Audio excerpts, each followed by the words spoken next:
Hi everyone, this is Coach Charlie here, and today we're going to be looking at the two holding mid positions in the middle of the field. In the 4-2-3-1 configuration and formation, they are the two that are the center pivots, the double pivot, sometimes we call them. They rest just in front of the back line of four, and they rest right behind the attacking midfielder. So they are considered a midfielder position. Oftentimes they'll be called a defensive mid as well. Attributes that we look for in both the left and right holding mid positions, they can be a little bit different because sometimes one can be more offensive minded where the other one can be a little bit more defensive minded. Similarly on size, there has to be some strength in the middle, some physical strength as well. The attributes that we look for: good defensively, wins half of the challenges that comes in there. Those 50-50 balls, need to be able to win those more than half the time. Excellent passing and vision. So really looking for someone that can put balls into space, some penetrating balls and stuff for the midfielders and forward in front of them. Can cover a lot of ground in the midfield. The left and right mid need to function as a team and shift and slide with one another. Good communication has to happen. Good spatial awareness.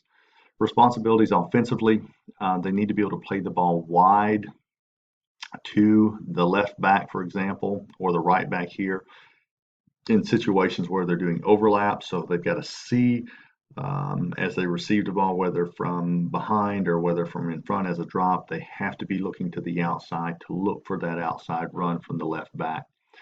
Plays give and go with the left mid as well as the center mid. So there's times when you're going to push up into that space, and plays the ball over the top. So being able to get a lofted ball out into space at angles away from the keeper so that the forward can run upon it, or left, right mids can run upon those as well.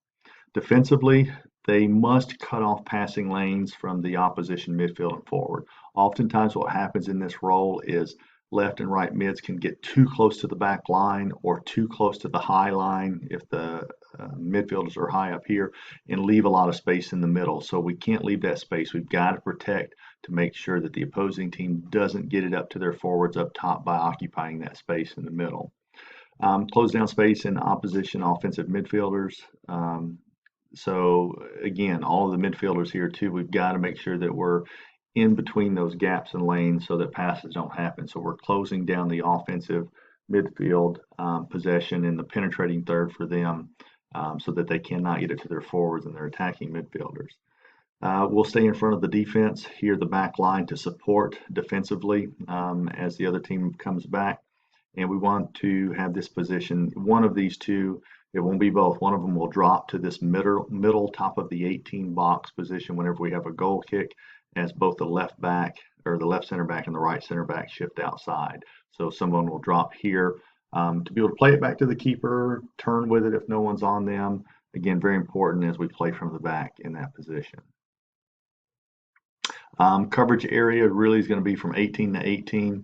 On corner kicks and on some set plays, this position, one of the two that's more offensive minded, may get more deeper into the box here as the other one stays back to occupy space, to fill the void, so that way we're not susceptible on a counterattack.